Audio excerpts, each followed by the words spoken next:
Bienvenidos a Libros para Parejas, el podcast donde exploramos cómo los libros nos ayudan a entender mejor nuestras relaciones. Hoy tenemos un tema fascinante: historia de la pareja, placer, amor y poder. Pero para ello acudiremos a la obra maestra de Leah Otis Curr, nombre de autora francesa, que nos va a transmitir a través de su libro La evolución de las parejas en la Edad Media, Amor, Placer y Propiedad, de Leah Otis Curr.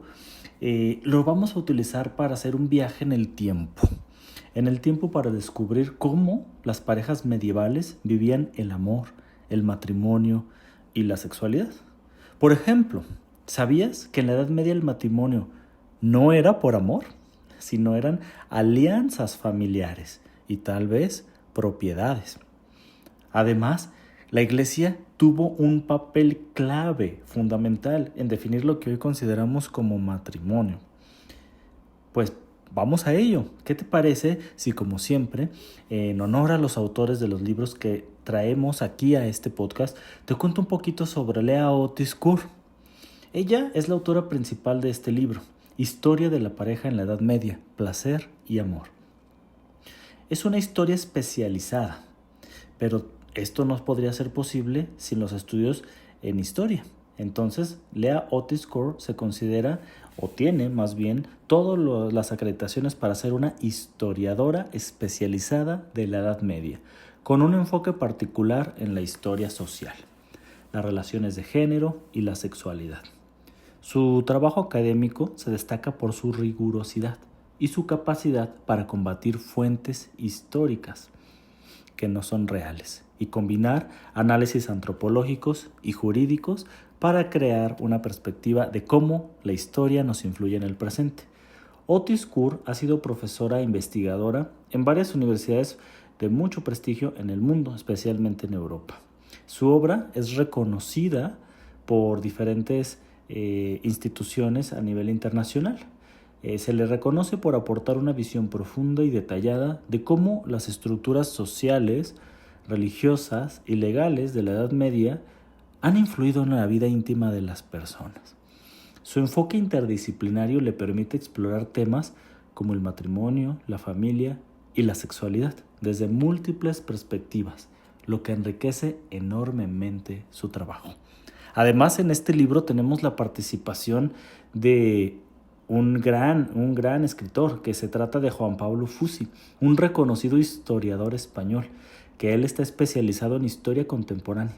Aunque su enfoque principal no es la Edad Media, su participación en este proyecto añade una perspectiva adicional sobre cómo la historia ha evolucionado hasta nuestros días. Fussi es conocido por su habilidad para sintetizar ideas complejas y presentarlas de manera clara y atractiva, lo que complementa perfectamente este podcast y la historia de este libro. Bueno, una cosa antes de terminar la parte de los autores, les quiero decir que Leah Otis Curr, a lo mejor yo no lo estoy pronunciando de la manera correcta, ¿no? Pues se trata de una autora francesa. Pero lo que sí quería resaltar es que pues, es una trayectoria sólida con un enfoque innovador en el estudio de las relaciones humanas. Y en la Edad Media, especializada, todo lo que pasó en esa época. Hemos visto películas de caballeros, gladiadores, historias de guerra, donde nos remontan a esa época. Bueno, es que esa época fue fundamental para que hoy podamos tener lo que tenemos. Entonces, con este resumen de nuestra autora y del escritor del prólogo, pues les invito a escuchar cómo evolucionó el sexo, el amor, el poder, la propiedad, y tal vez se lleven la sorpresa de que algunas cosas no hayan cambiado. Estoy grabando desde la ciudad de Guadalajara en vivo y hoy amanecimos con un olor a azufre, a pólvora, a incendios, y eso se debe porque la calidad de nuestro aire está en un muy mal momento. Pero muy interesante que estos incendios que están ocurriendo en los bosques que están a las afueras se están manifestando para el cuidado que necesitamos hacerle. Y además, este olor, este espacio y mi café me permiten ambientarme un poquito más en la historia que hoy les voy a compartir, que es el resumen de este libro. Para comenzar, me gustaría contarles que en la Edad Media el matrimonio no era solo una unión de dos personas, sino de dos familias. El libro, en la primera parte, nos cuenta cómo las propiedades eran lo que definían el parentesco. Entonces, estas dos partes eran los pilares de las relaciones del grupo. Por ejemplo, las familias nobles usaban el matrimonio para formar alianzas políticas. Por ejemplo, las familias nobles usaban el matrimonio para formar alianzas políticas y económicas. Las mujeres, aunque tenían menos derechos que los hombres, jugaban un papel crucial en estas alianzas. Un dato interesante es que las mujeres podían heredar tierras y propiedades, especialmente si no tenían hermanos varones. Esto las convertía en piezas clave para mantener el poder de las familias. El libro cita en el primer capítulo. La heredera se convirtió en un arquetipo de la literatura y la vida real. Imagínense, en una época donde las mujeres eran vistas como propiedad. Algunas tenían tanto poder que incluso elegían a sus maridos basándose en quién les ofrecía más beneficios económicos. Pero no todo tan frío. Aunque el matrimonio era un negocio, también había espacio para el afecto. En el libro se menciona cómo en algunos casos las parejas medievales desarrollaban un vínculo emocional fuerte, especialmente cuando se compartía la gestión de las propiedades de ambos. Esto nos hace pensar en cómo incluso en un contexto tan rígido el amor podía florecer.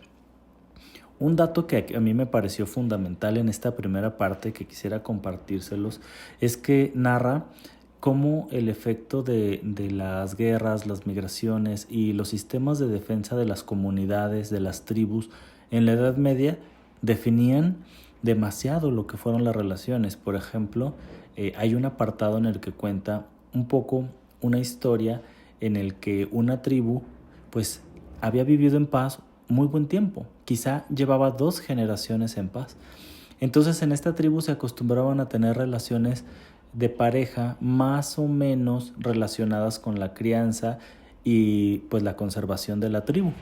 Aunque no eran relaciones monógamas, eran relaciones que se encontraban bajo la protección de la tribu, es decir, los hijos eran hijos de la tribu. Sin embargo, viene una parte en la que se activan las guerras y tienen que movilizarse.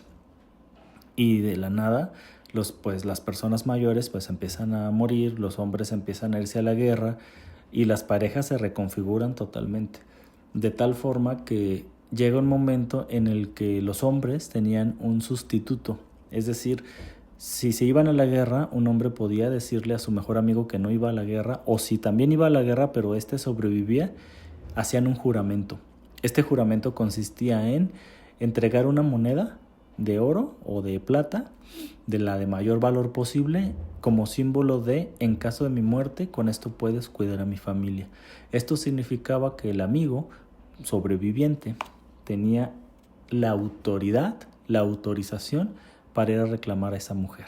Este amigo, en la historia que nos cuentan, llega después de una de las guerras más largas de esta tribu y pues anuncia las pérdidas. Fueron muchos soldados caídos, muchas familias, y cuando llegan a la tribu se ven en la necesidad de emigrar a una zona más segura con nuevos liderazgos.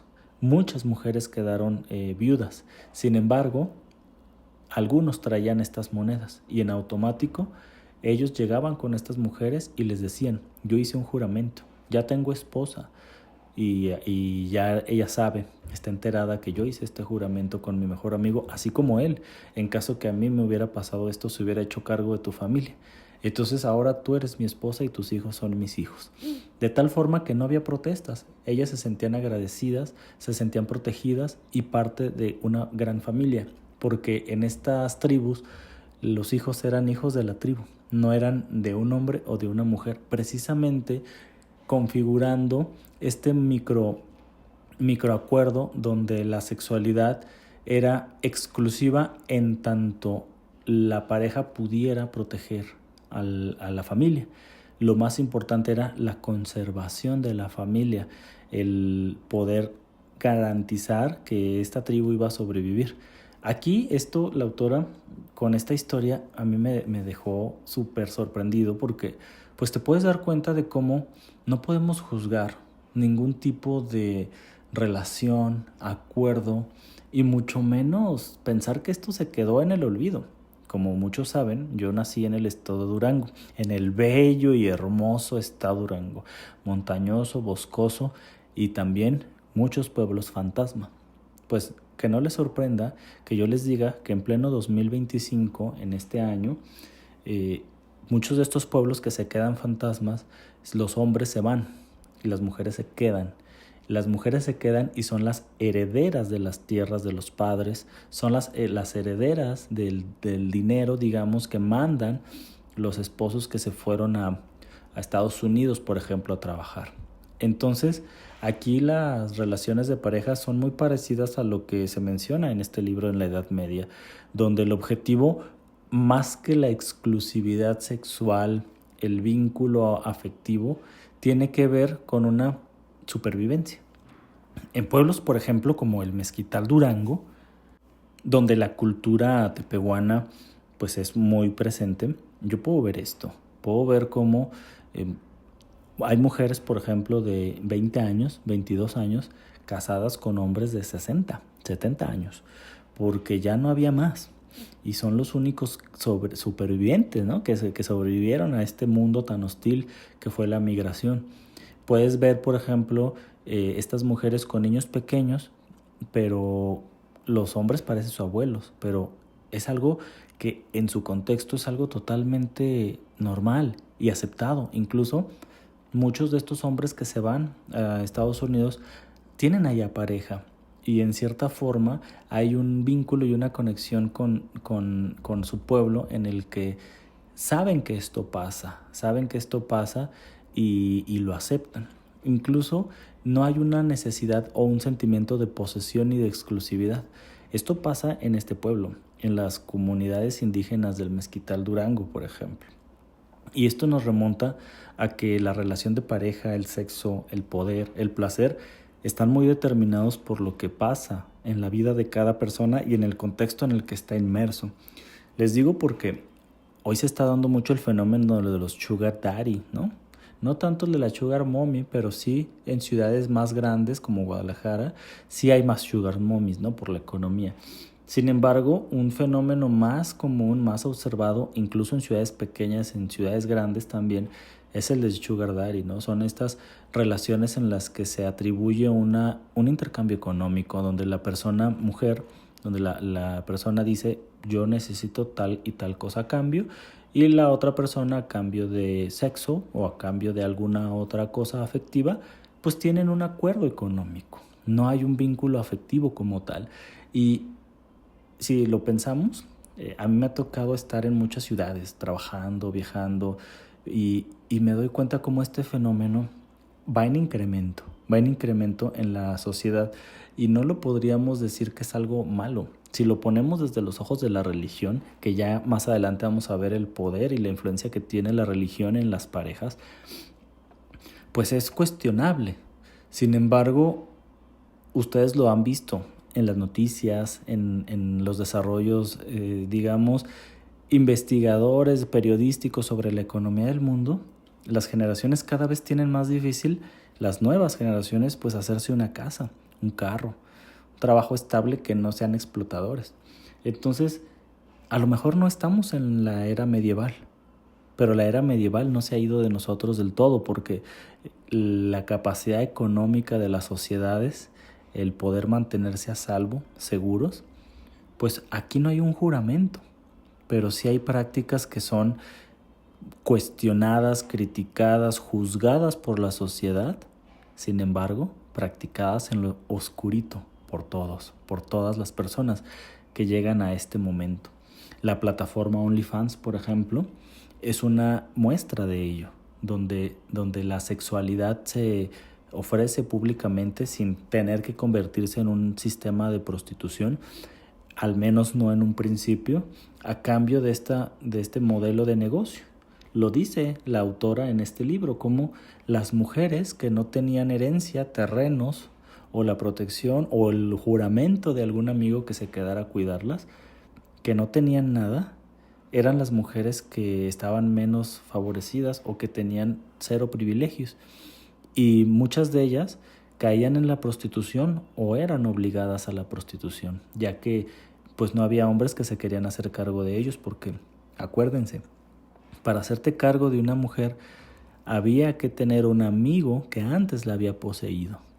Pero había muchas mujeres en la Edad Media que no tenían pareja, esposo, y que no tenían tierras ni herencia.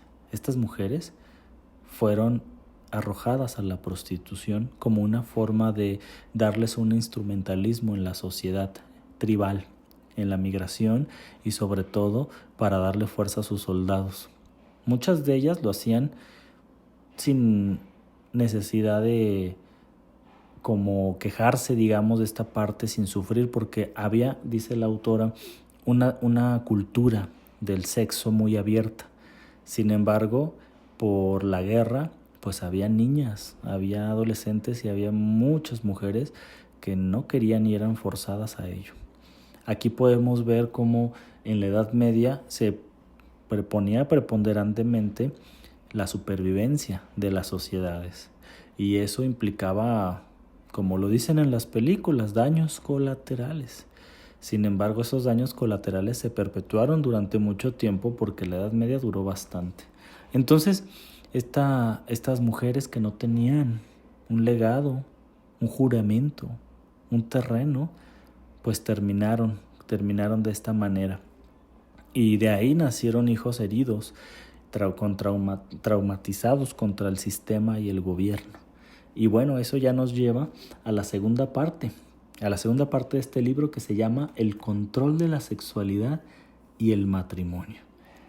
Vamos a hablar ahora de un tema que seguro les va a interesar, ¿no? Que es la sexualidad en la Edad Media.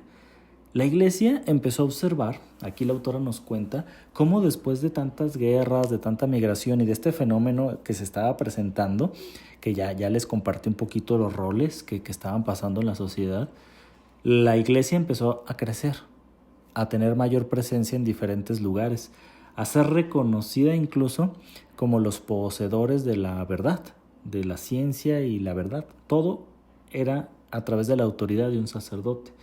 Con el tiempo, la Iglesia empezó a tener un control férreo sobre cómo las personas vivían su sexualidad. Por ejemplo, cuando varias parejas vivían juntas, lo que hoy se le conoce como poliamor, pues en aquella época medieval, antes de la presencia de la Iglesia, era algo que se hacía por supervivencia, pero había un problema. Con el tiempo se empezó a ver un desamor, una deshumanización de los hijos. Nadie se encargaba al 100% de ellos y había muchos huérfanos. Así como vimos como efecto colateral las mujeres que no tenían terrenos y terminaron en la prostitución, aquí hay los hijos de la tribu que nadie quería. Estos hijos de la tribu nadie se hacía cargo, ni sus madres. ¿Por qué? Porque no había este proceso y este tiempo de vinculación. Ahora, la Iglesia empezó a detectar estas situaciones y después de un tiempo impuso la monogamia como la única forma válida y autorizada por el matrimonio. Y por la supervivencia de los bebés, prohibió el divorcio. De tal manera que se impuso una práctica de juzgar al divorciado o a la divorciada como alguien asesino, como alguien que no practicaba los valores de la tribu. Entonces, aquí nació el juzgar a las divorciadas, amigas, amigos. Hoy en día hay una tasa creciente de divorcios en México que se incrementa entre el 70 y el 200% por año. Y aún hoy en día, a pesar de que es una situación tan frecuente, miren, ella se divorció, tuvo un fracaso amoroso. Ni su esposo la quiso, ni el papá de la bendición la quiso, ¿quién más la va a querer? Comentarios como esto los encontramos hoy en día. Y muchas veces pensamos que es machismo o que es agresión. No voy a decir que no, coma y paréntesis, pero tiene un arraigo histórico a través de esta práctica en la iglesia. La iglesia lo hizo por salvar a los niños de la tribu. Incrementó la capacidad de juicio a la gente que se divorciaba como alguien que no quería colaborar en la sociedad. Naturalmente, hoy en día, si alguien se hace cargo de los hijos, es una madre soltera, una madre divorciada. Si alguien es capaz de cuidar a esos hijos, son ellas. Y por otro lado, en el caso de los hombres, se ha documentado que los hombres que son presentes en la relación con sus hijos después del divorcio mejoran mucho su paternidad, ya que desarrollan una relación cercana y directa con ellos, sin intermediarios. El tema es cuando no se hacen cargo, ¿verdad? Y le dejan todo el peso a la madre. Pero aquí viene un dato curioso. Fíjense cómo estamos saltando en el tiempo entre la Edad Media y lo de hoy. El dato curioso es este. A ver, ahí viene ya el dato curioso, ya llegó aquí. Aunque la iglesia decía que el sexo solo era para procrear, los médicos de esa época, los médicos medievales, no estaban de acuerdo. Ellos tenían otra visión. Influenciados por la medicina árabe, que fue una medicina que se desarrolló muy rápido, ellos tenían una idea muy, muy clara y defendían que el placer sexual era natural, saludable y necesario para la vida. En el libro, la autora cita a un médico literalmente que decía lo siguiente. En aquella época, el médico decía: nada es más pernicioso para el cuerpo y el alma que la relación sexual sin placer. Se los repito, nada es más pernicioso para el cuerpo y el alma que la relación sexual sin placer. Imagínense decir eso en una época donde la iglesia decía que el placer era pecado. La iglesia empezó a tener este sistema de control para salvar a los niños. Fíjense esto, cada grupo de poder tenía una idea. Antes de la iglesia, pues estaban los señores feudales, los líderes de la tribu, que tenían como intención la supervivencia. Y había muchísimos efectos secundarios y personas con daños colaterales. Luego la iglesia pues puso como pecado el placer, empezó a generar estos sistemas de prejuicio a las personas que no estaban dentro del matrimonio, incluso pues la fornicación y todo esto empezó a tener un valor similar a los terrenos, de una forma para intentar democratizar las oportunidades para la mujer. En este libro se cuenta cómo la iglesia, para poderle otorgar un valor innato, inherente a la mujer, tuviera o no terrenos, se le atribuyó el valor a su virginidad, precisamente como una señal de poder, como una oportunidad para alcanzar mejores opciones a nivel de futuros esposos, pero también como una señal de educación y espiritualidad. De tal manera que una mujer que llegaba virgen al matrimonio iba a ser una buena madre, iba a ser una buena reina o una buena gobernante. La iglesia atribuye entonces a la virginidad este sistema de valor para proteger inicialmente a la mujer, porque de esta manera estaba en su control. Ellas tenían la capacidad, digamos, de tener mejores oportunidades, lo que antes no había, ya que antes tenías terrenos, tenías el juramento de alguien, tenías oportunidad de tener un esposo o una protección o acceso a diferentes oportunidades. Pero si no lo tenías, a la prostitución directamente. Entonces, la iglesia otorga este valor simbólico a la virginidad, diciendo o haciendo alusión que es la verdadera espiritualidad, el pacto con sangre, y bueno, de ahí vienen muchísimas prácticas, ¿no? De ahí que empezó, digamos, a haber una disfunción, un tema de polémica entre los médicos y la iglesia. Antes empezaban a trabajar juntos, pero luego se empezaron a separar, sobre todo por la influencia de la medicina árabe, ya que los médicos predicaban que practicar la relación sexual sin placer pues era deprimente, deprimía al ser humano. Naturalmente, la mayoría de los médicos eran hombres y se referían a eso, a que nada más procrear para tener hijos a ellos les generaba pues un sistema de responsabilidades adicionales a la sociedad. En cambio, el tener relaciones por placer pues les quitaba en cierta parte esa carga. Otro dato interesante es cómo las ciudades medievales manejaban la prostitución. Ya un poquito más adelante, con la presencia de la iglesia y con la evolución de esto, bueno, con el avance un poquito en años, en lugar de prohibirla, muchas ciudades crearon burdeles municipales para controlar el mal mayor. Es decir, preferían tener la prostitución regulada que dejar que se extendiera de manera descontrolada. Esto nos muestra cómo incluso en la Edad Media había un pragmatismo sorprendente en temas que hoy consideramos tabús. Y lo primero que se me vino a la mente cuando escuché esto de regular, antes de que se extendiera de manera descontrolada, pensé en Aguascalientes. En Aguascalientes, por ejemplo, es una ciudad donde tienen una zona que le llaman zona de tolerancia. Zona de tolerancia. En esa parte se puede y se permite la prostitución y todo. Pero no toques la ciudad, ni sus iglesias. No contamines sus bellas calles ni sus bellos andadores, porque eso es pecado. Muy bien, pues ya avanzamos a las primeras 2 partes de este libro. Seguramente a estas alturas ya tienes datos bien interesantes y relevantes que te están haciendo pensar en las cosas. No todo es nada más porque sí. Hay una evolución histórica, hay una práctica que se ha ido, digamos, generalizando. Y hasta ahora que llevamos estas 2 partes, podemos entender muchas cosas que a lo mejor antes no lo habíamos reflexionado.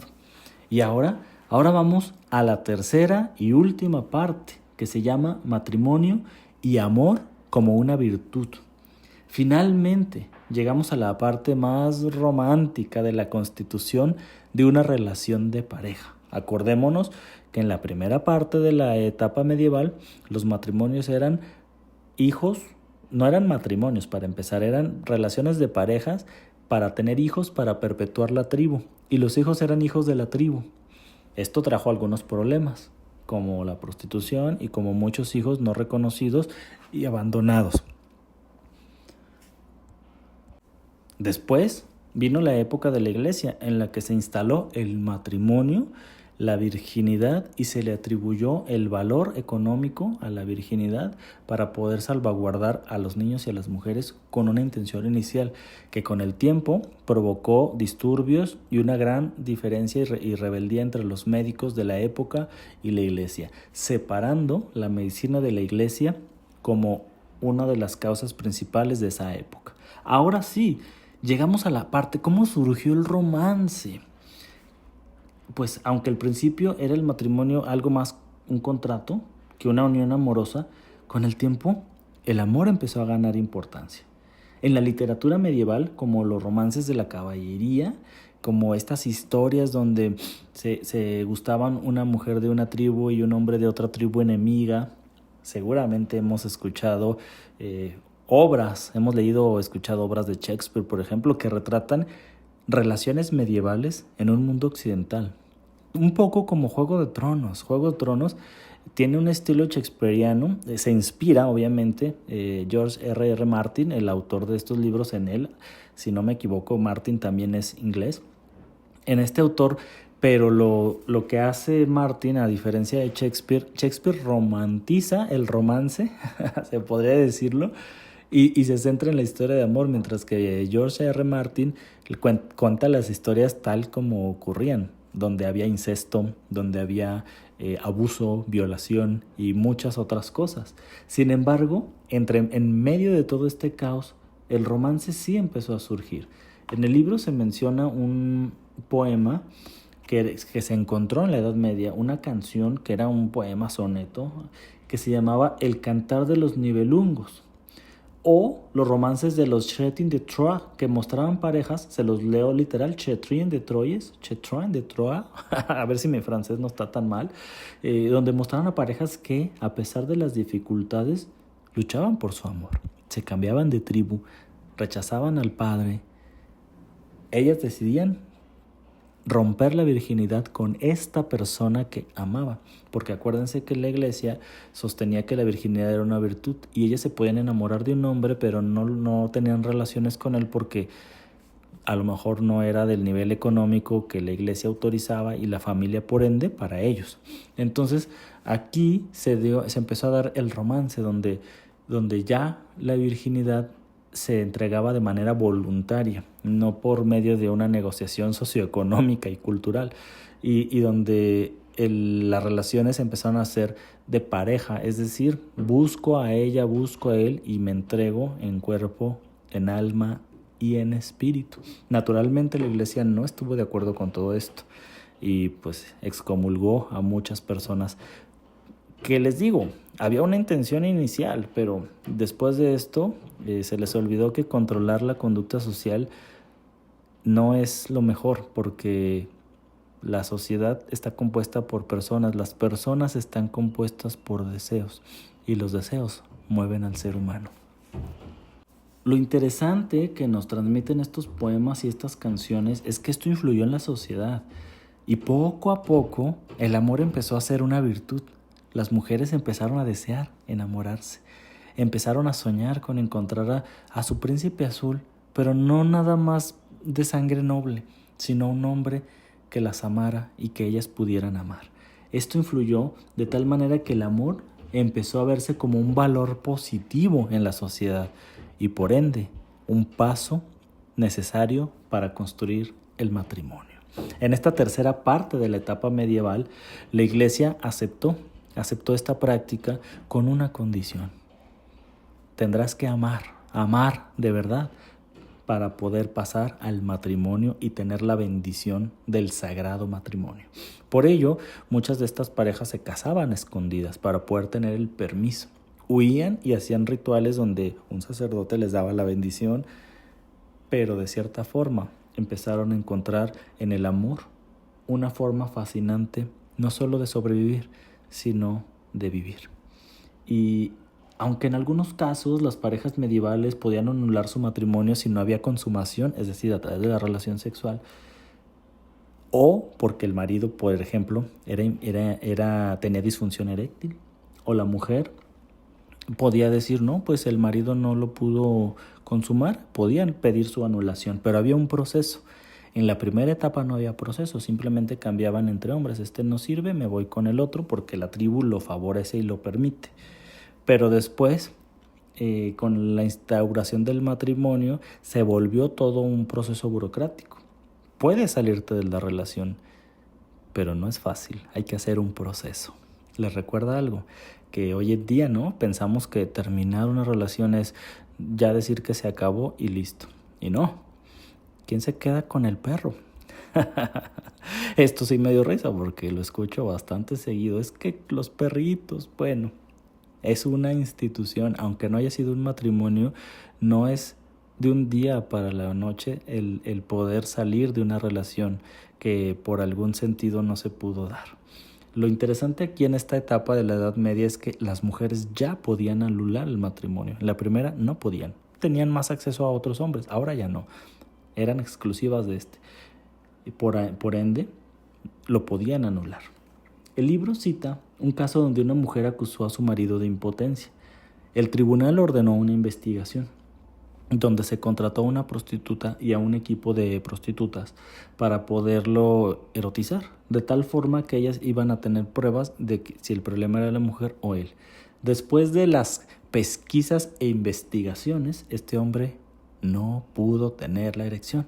Por ende, el tribunal ordenó que delante de estos testigos se hiciera toda la escena, imagínense. y entonces las diferentes mujeres que participaban en esta prueba decían, conmigo no pudo, conmigo tampoco, en público. Y entonces se liberaba a la mujer de vivir con un hombre con disfunción eréctil. Y este hombre pasaba a ser juzgado por el público como un hombre con poco o nulo valor. Y aquí surge la historia del valor de los hombres a través de el falo. Un hombre que no tiene un falo no tiene derecho. Y estos hombres terminaban en el alcoholismo. En este libro no es un libro de género, no es un libro de feminista, es una compilación histórica. Y una cosa que queda claro es el factor en el que estaban muy desprotegidas las mujeres. Sin embargo, también nos da ejemplos de cómo los hombres que no podían tener la fuerza para participar en la guerra, que no tenían las riquezas, los terrenos y no tenían la virilidad, no eran considerados dignos de tener una mujer, de tener una familia. Eran obreros, eran esclavos. La esclavitud estaba presente en esta época a través de las conquistas, pero no solo a los conquistados, sino a los débiles que no tenían un falo. Aquí nació, digamos, la primera recopilación histórica del alcoholismo en los hombres. Muchos de estos hombres que eran evidenciados en las cortes donde tenían fallas en su disfunción eréctil, pues eran juzgados y ya eran prácticamente excluidos de la sociedad, de tal manera que se convertían en alcohólicos o iban a otros pueblos. Y estos hombres generalmente en Hollywood se les romantizaron como forajidos. El viejo oeste, ¿se acuerdan? Bueno, estos forajidos no tenían un hogar, no tenían un lugar al que pertenecían, porque donde eran no tenían un nombre que podían construir. Y si un hombre no tiene nombre, no tiene futuro, al menos en la Edad Media. Sin embargo, no estamos tan lejos de ello. Hoy, un hombre que no tiene posesiones económicas, futuro económico, una virilidad fuerte, una capacidad sexual, pues parece ser menos atractivo, aunque tenga otros elementos que serían valiosos para una relación de pareja. Pero no nos metemos en esos temas, porque el día de hoy estamos hablando de cómo han evolucionado las relaciones de pareja. Solamente quería hacer este comentario. De ahí llegamos entonces a concretar cómo se construyeron las relaciones de pareja. Se convierte el amor, el paso previo al matrimonio, autorizado por la iglesia, y no te puedes salir a menos que haya un motivo lógico. Así fue como en la historia, damas y caballeros, fue avanzando y evolucionando el tema de la pareja. Fascinante meternos en estos temas y darle espacio a nuestra vida. Mientras estás conduciendo, estás haciendo ejercicio, o a lo mejor simplemente estás meditando un poco con tus audífonos, tomándote una bebida como yo con mi café, pues ya aprendiste muchísimo. Ahora, si quieres aprender y profundizar mucho más, yo te digo, este libro es una joya para entender cómo las relaciones de pareja han evolucionado a lo largo de la historia. Nos muestra que, aunque las normas y las costumbres cambien, el amor, el placer y la búsqueda de conexión han sido constantes en la vida de las parejas. Ahora, como siempre, vamos a hacer la calificación en base a 4 áreas. Tema. El tema aporta valor, 5 estrellas. Es fascinante y muy bien desarrollado. Se nota la capacidad de la autora. 5 estrellas en el tema. Paja. Le voy a poner 3 estrellas porque aunque es fascinante y muy bien desarrollado, hay mucho texto innecesario. Algunos pasajes pueden ser un poco densos. Redacción, 4 estrellas. Es clara, es fluida, aunque de repente cae en mucho lenguaje técnico que puede abrumar un poco a algún lector. Recomendación, 4 estrellas. Lo recomiendo a todos los que quieran entender cómo las relaciones de pareja han evolucionado y cómo el pasado influye en nuestro presente. Sobre todo, este libro se lo recomiendo a personas que por algún motivo no han creado una relación de pareja estable y que se cuestionan mucho el por qué. Este libro les va a dar respuestas de contexto y en una de esas te das cuenta que tú perteneces a algún